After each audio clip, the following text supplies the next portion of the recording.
नमस्कार। आपका स्वागत है प्रणाम इंडिया में। मैं हूं प्रेम कुमार। राजस्थान में नरेंद्र मोदी जी का दांव उल्टा पड़ गया है। नरेंद्र मोदी जी जो माने जाते थे कि चुनाव मैदान में उतर जाएं तो बाजी पलट देते हैं, अब क्या स्थिति पलट रही है। नरेंद्र मोदी जी, जिनके बारे में माना जाता था कि वो जादू करते हैं, जादू, और उनका जादू चलता है, क्या हालात बदल गए हैं? मैं ऐसा इसलिए कह रहा हूं कि नरेंद्र मोदी जी राजस्थान में बारंबार अपना दौरा बना रहे हैं और संतुष्ट नहीं हो रहे हैं। असंतुष्ट नहीं होने के कारण है। ताजा मामला पर गौर कीजिए। ताजा मामला क्या है?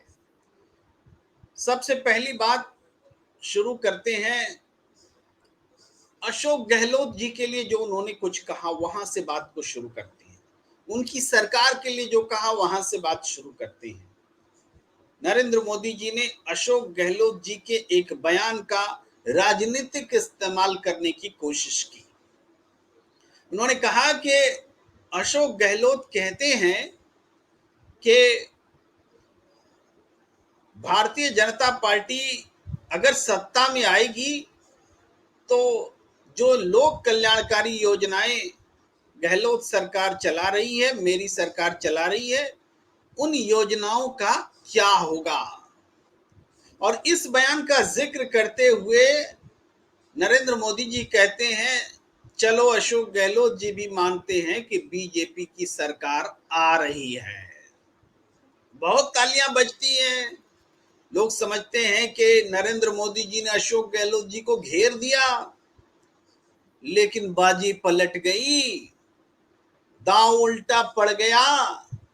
क्योंकि नरेंद्र मोदी जी ने इसी बयान में ये मान लिया, ये भरोसा दिया, ये विश्वास दिलाया कि अशोक गहलोत जी की सरकार की कल्याणकारी योजनाएं वास्तव में जनता के हित की हैं और इसीलिए इसको आगे जारी रहना चाहिए। अब इस बात को लेकर कांग्रेस जो है इस मतलब को लेकर मैदान में उतर गई है। तो नरेंद्र मोदी जी ने ये जो दांव चला कि अशोक गहलोत जी के बयान को उलटकर उन पर वार किया जाए, वास्तव में वो ऐसा कर बैठे कि उनका जुमला, उनका हमला खुद उनके ही खिलाफ उपयोग होना शुरू हो चुका है और ये दांव उल्टा पड़ेगा।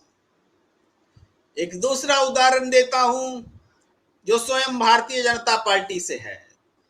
नरेंद्र मोदी जी कहते हैं, उन्होंने कहा चित्तौड़गढ़ की सभा में कि कमल, केवल कमल, चेहरा पर जोर नहीं, कमल पर जोर, चेहरे को छोड़। कमल पर जोर, चेहरे को छोड़।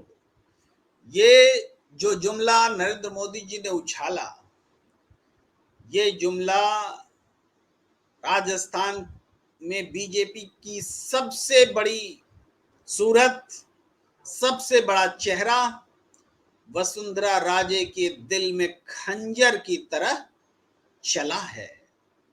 वसुंधरा राजे घायल हो गई हैं। कमल कमल कमल, चेहरा छोड़, चेहरा छोड़, चेहरा छोड़। किसका चेहरा छोड़? क्या वसुंधरा राजे का चेहरा छोड़? तो क्या नरेंद्र मोदी, अमित शाह का चेहरा पकड़? वसुंधरा राजे भारतीय जनता पार्टी की सियासत में राजस्थान का पर्याय हैं। राजस्थान में बीजेपी का पर्याय हैं।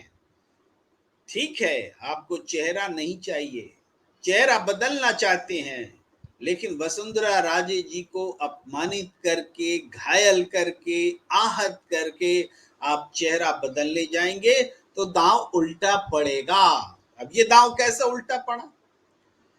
वसुंधरा राजे जी देवभूमि यात्रा पर निकल पड़ी हैं। मंदिर मंदिर जाना उन्होंने शुरू किया है। और आप सब जानते हैं, हम सब जानते हैं कि वसुंधरा राजे जी मंदिर जाती हैं तो पूरी शिद्दत के साथ जाती हैं, भक्ति भाव से जाती हैं। ऐसा नहीं कि केवल चुनाव के समय जाती हैं, हमेशा जाती हैं। चुनाव के समय तो निश्चित रूप से जाती हैं। अब जबकि ये तय हो चुका है कि बीजेपी वसुंधरा राजे जी को चेहरा बनाने नहीं जा रही है, तो वसुंधरा राजे जी क्या करें? कमल पर निशान दे, कमल के निशान को आगे बढ़ाने के लिए निकले, या फिर अपने चेहरे को जो कमतर करने की कोशिश उनकी ही पार्टी की ओर से हुई है, उसकी खातिर मंदिर मंदिर निकले। उन्होंने मंदिर मंदिर जाने का रास्ता अख्तियार किया। अब कोई कमल निशान लेकर नहीं जा रही हैं, कोई बीजेपी का झंडा लेकर नहीं जा रही हैं। अब वसुंधरा राजे बगैर कमल निशान और बगैर झंडे के मंदिर मंदिर जा रही हैं।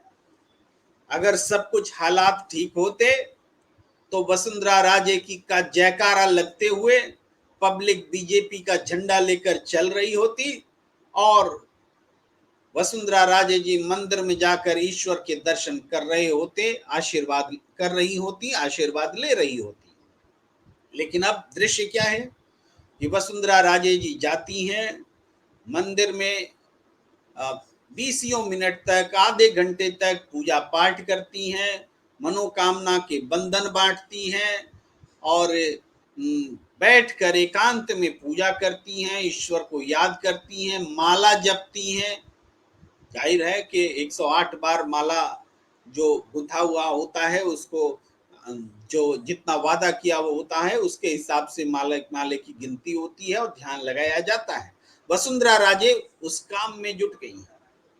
अब वसुंधरा राजे अगर कमल निशान को छोड़ चुकी हैं, और अभी तो ये पोलाइट एक्शन है, विनम्रता पूर्वक एक नरेंद्र मोदी जी के आह्वान की अवहेलना है। जब टिकट जारी होंगे, मैं उस फर्जी लिस्ट की बात नहीं कर रहा जो इन दिनों जारी हो चुकी है और घूम रही है, तैर रही है। सचमुच में जब टिकट जारी होंगे और वसुंधरा राजे जी को पता चलेगा कि क्या कुछ हुआ है, क्या कुछ होने वाला है, उनको टिकट भी मिल रहा है कि नहीं, चुनाव भी वो लड़ेंगी कि नहीं, कमल के ही पर जोर रहेगा कि चेहरा भी कोई है, ये तो साफ हो चुका है, लेकिन टिकट भी मिलेगा कि नहीं, चुनाव लड़ने भी मिलेगा कि नहीं, उनके समर्थकों में कितनों को टिकट मिला, ये सारी स्थितियां जब साफ होंगी, तब ये जो विनम्र भाव में जो बगावती तेवर दिख रहे हैं, ये आक्रामक भाव में भी बगावत के तेवर नजर आने लगेंगे। इसका आगाज, इसकी शुरुआत वसुंधरा राजे जी ने कर दी है। यानी जो दांव नरेंद्र मोदी जी ने चला, कमल पर जोर चेहरे को छोड़, वो दांव उल्टा पड़ता दिख रहा है। ऐसे हम तो चर्चा राजस्थान की कर रहे हैं, लेकिन लगे हाथ आपको तेलंगाना में और छत्तीसगढ़ में भी जो भाषण नरेंद्र मोदी जी ने दिया है उसकी भी चर्चा कर लें, वो भी उल्टा ही वो कर बैठे। यानी वो जहां जा रहे हैं उल्टा कर रहे हैं। भाई उन्होंने कहा कि हैदराबाद में जब म्यूनिसिपैलिटी का इलेक्शन बीजेपी ने अच्छी संख्या में 40-45 सीट लाकर जीती, तो उसके बाद वहां मेयर बनने की सिचुएशन नहीं थी, सरकार बनने की सिचुएशन नहीं थी, तो बीआरएस यानी टीआरएस ने नरेंद्र मोदी जी के पास जा करके बहुत अच्छा माला ले करके, बहुत प्यार जता करके उनसे मुलाकात की थी के चंद्रशेखर राव ने, लेकिन उन्होंने मना कर दिया, उनको उल्टे हाथ लौटा दिया। वो एनडीए में भी आना चाहते थे, लेकिन उनको उन्होंने लौटा दिया। वो चाहते थे कि अपने बेटे को आगे करें और मुख्यमंत्री बनाए, हमको एनडीए में ले लीजिए, लेकिन नरेंद्र मोदी जी ने कहा कि मैंने लौटा दिया। अब ये बात 3 साल पुरानी है और 3 साल पहले से राहुल गांधी कहते रहे थे कि केसीआर की पार्टी और बीजेपी की बी टीम है। अब बीजेपी की बी टीम केसीआर की पार्टी है, इस बात को स्वयं नरेंद्र मोदी जी ने जाके आगे बढ़ा दिया तेलंगाना में। अब इसको उल्टा दांव कहेंगे कि नहीं कहेंगे?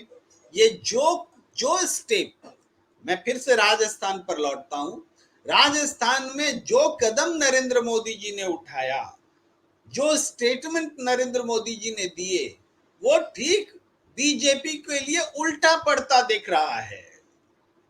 अब ये हालात जो हैं, नरेंद्र मोदी जी के बारे में डंका पीटा जाता है कि राजस्थान चुनाव हार भी जाए विधानसभा, तो लोकसभा की तो 25 सीटें एक बार फिर वापस हम ले लेंगे।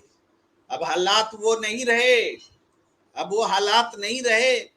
राजस्थान के लोग समझने लगे हैं कि दो गुजराती व्यक्ति आकर राजस्थानी व्यक्ति के स्वाभिमान को चोटिल कर सकता है, जो दूसरे प्रदेश में जाकर के इस तरीके से जनता की भावनाओं को आहत कर सकता है, तो उनके बारे में क्या और क्यों भरोसा किया जाए, ये बात भी समझने लगे हैं। तो ऐसी स्थिति में हम देख रहे हैं कि राजस्थान में नरेंद्र मोदी जी का दांव, उनके भाषण इस तरीके से उल्टे होने शुरू हो गए हैं कि याद रखिए, जब टिकट का बंटवारा हो जाएगा, उसके बाद जब हालात बिगड़ जाएंगे, क्योंकि मनमाने तरीके से पार्टी चलाने की कोशिश, दिल्ली से राजस्थान को चलाने की कोशिश, इसके अंजाम बुरे ही होंगे।